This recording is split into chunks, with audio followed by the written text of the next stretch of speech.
Boa noite, queridos.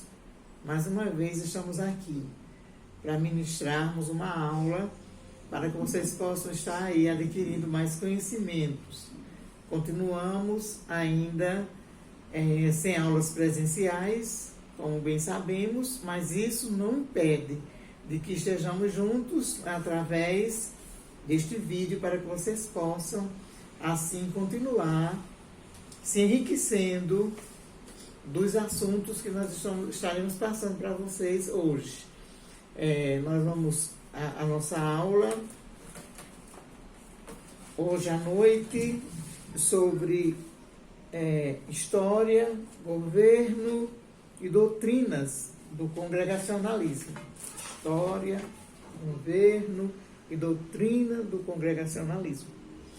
Na aula anterior, nós falamos do modelo bíblico das igrejas congregacionais, que é um modelo neotestamentário. E a gente deu muita ênfase à questão da democracia que existe na igreja congregacional, na doutrina congregacional, onde é diferente da episcopal. Quem decide os assuntos da igreja são os membros da igreja. Os oficiais encaminham os assuntos para a Assembleia e a Assembleia decide de como será efetuado qualquer coisa referente à igreja. Nós falamos da questão de culto, de patrimônio, de adquirir alguma coisa para a igreja. Nada o pastor faz sozinho, nem os oficiais.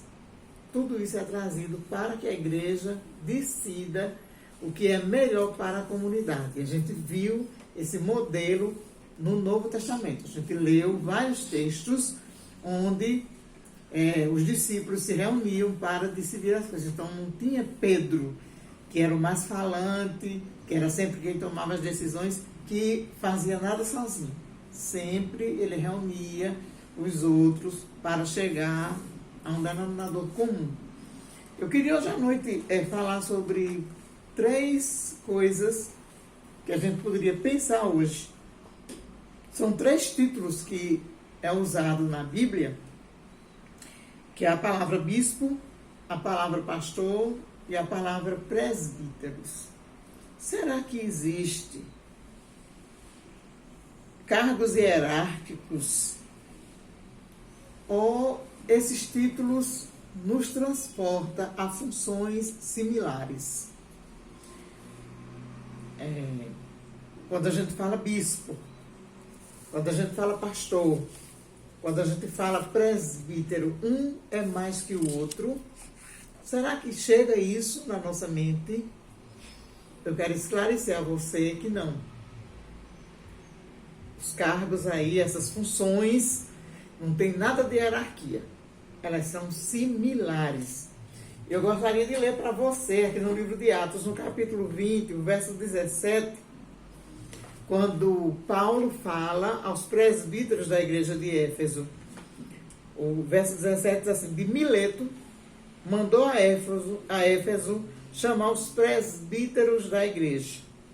E quando se encontraram com ele, disse-lhes: vós bem sabeis como foi que me conduzi entre vós em todo o tempo, desde o primeiro dia em que entrei na Ásia, servindo ao Senhor com toda humildade, lágrimas e provações que pelas ciladas dos judeus me sobrevieram, jamais deixando de anunciar coisa alguma proveitosa e de vos ensinar publicamente e também de casa em casa, testificando tanto a judeus como a gregos o arrependimento para com Deus e a fé em nosso Senhor Jesus Cristo. O verso 22 ele diz: e agora, constrangido em meu espírito, vou para Jerusalém, não sabendo o que ali me acontecerá, senão que o Espírito Santo de cidade em cidade me espera e me assegura que cadeias e tribulações me acontecerão. Porém, em nada eu considero a minha vida como preciosa para mim mesmo, contanto que complete a minha carreira e o ministério que recebi do Senhor Jesus para testemunhar o evangelho da graça de Deus. Então, Paulo, aqui quando ele chama os presbíteros da igreja, para essa reunião, para essa despedida, ele está tentando mostrar aos presbíteros que ele não é maior do que ninguém. Pelo contrário, ele diz que serviu a Deus com humildade, sofrendo as perseguições em todos os lugares onde ele estava, e que com os presbíteros não seriam diferentes, porque todos eles estavam a serviço do reino. Ninguém tinha uma patente maior do que o outro, ninguém era mais do que o outro, não havia essa hierarquia, mas o cargo era similar, a função era similar. Todos foram chamados para anunciar o evangelho. Então, na igreja congregacional, nós temos pastores, presbíteros e diáconos. E isso não é uma hierarquia. O pastor não é melhor do que um diácono, não é melhor do que um presbítero. Apenas ele está numa função que Deus o colocou à frente da igreja, com a responsabilidade de alimentar esse rebanho. E a gente vê que, no sentido literal da palavra, pastor, presbítero e bispo vai ser a mesma coisa. Todos têm a mesma função de anunciar a palavra de Deus. Todos estão debaixo da ordem do Senhor. Ninguém é mais do que ninguém. Então, apenas existe essas funções, mas o servo é o mesmo. O Senhor é o mesmo. Então, não precisa de se ter um destaque por conta da função que se exerce. Então, todas as igrejas do Novo Testamento, elas se reuniam e decidiam suas questões, como entender o papel de presbíteros, bispos e pastores. Então, nós não podemos, de jeito nenhum, começar definindo o emprego destas palavras. Temos apenas que saber que a função é a mesma, pregar o evangelho. E Paulo diz, olha, desde o primeiro dia que eu vim ter com vocês, a minha conduta é a mesma. Eu nunca quis usurpar do meu cargo de apóstolo. Eu sempre estive com vocês em qualquer situação. E eu sofri todas as ameaças. Eu sofri todos os danos, todas as perseguições.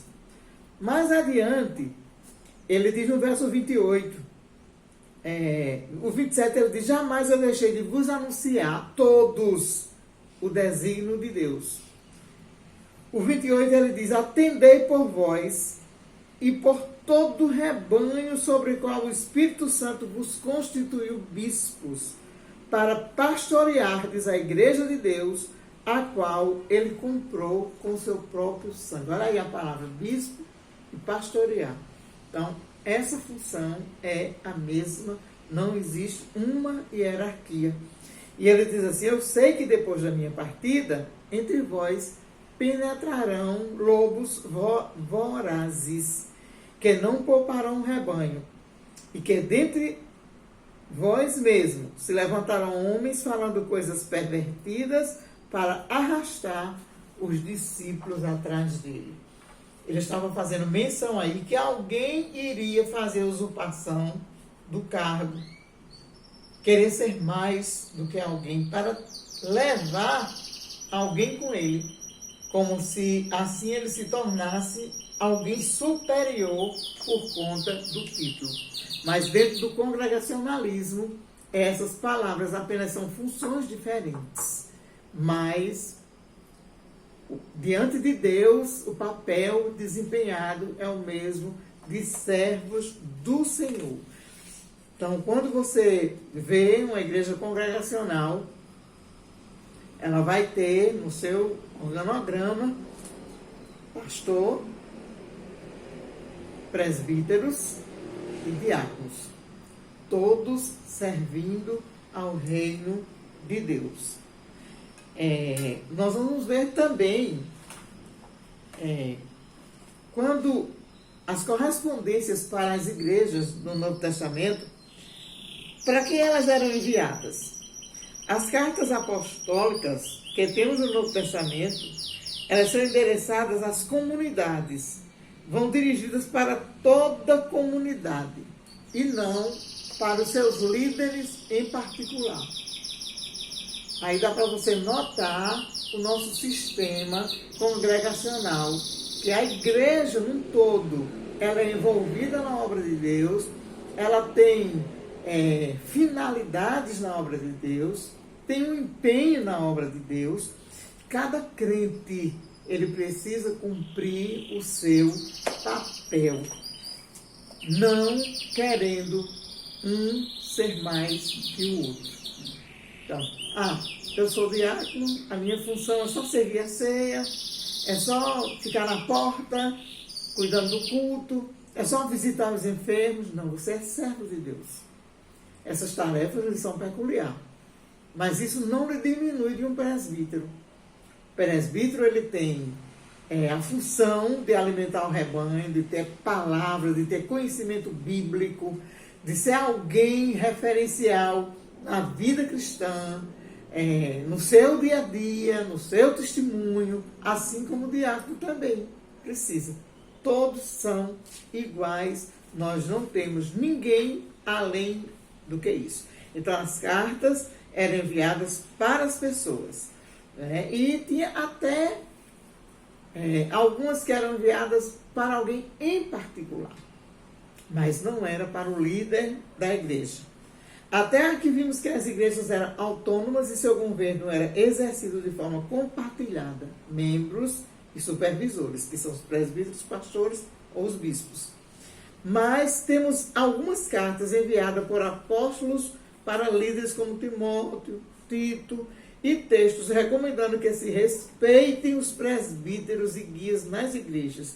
Isso não quer dizer que esses líderes que receberam algumas cartas não eram autoridade máxima nas comunidades.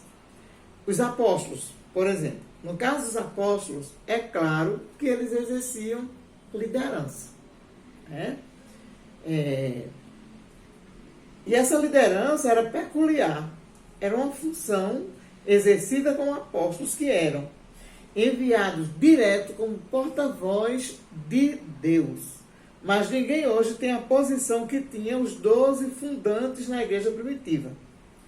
Eles andaram com Jesus, ouviram seus ensinamentos, eram transmissores das palavras inspiradas por Deus. A gente vai ver isso em 2 Coríntios, capítulo 14, verso 37, em Efésios, capítulo 2, no verso 20, 1 Timóteo 2, 12, 2 Pedro 3, 15 a 6, Apocalipse 21, 14. Todavia, note-se que mesmo assim, sendo os apóstolos quem eram, e Paulo sendo considerado um deles, na segunda carta aos Coríntios, ele demonstra que sofre porque alguém naquela comunidade não o respeitava.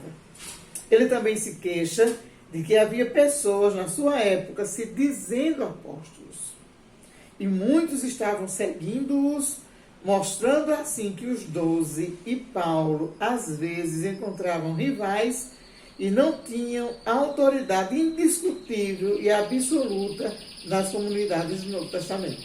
2 Coríntios 10, 11, prova disso é o apóstolo João, que reclama de certo Diótrefes, que não recebia suas cartas e ainda falava mal dele na igreja. Você vai ver isso lá em 3 João, na terceira carta de João, no capítulo 9, verso 10. Em Apocalipse 2, 2, havia na igreja aqueles que se diziam apóstolos, mas não eram, mostrando que ali também o poder dos 12 e de Paulo não era respeitado, sem exceção. A forma exterior da igreja refletida nas epístolas paulinas é basicamente a mesma refletida em Atos, com poucas diferenças notáveis quanto à ênfase. A igreja se constituía de grupos de crentes espalhados pelo mundo mediterrâneo de Antioquia até Roma, com nenhuma organização externa ou formal que os unisse. O único ponto óbvio da organização formal ou externa que os ligava era a autoridade apostólica.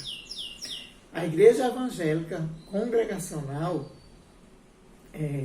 qualquer membro, desde que ele seja imbuído pelo seu pastor, que ele tenha a autoridade do seu pastor, ele é uma pessoa capaz de realizar um trabalho, dirigir um culto, pregar, dar um testemunho, evangelizar. Então, todo o corpo de Cristo, ele é realmente apto para desempenhar a obra de Deus, para realizar a obra de Deus, sem precisar de título. Nós vamos encontrar presbíteros que muitas vezes ele não prega.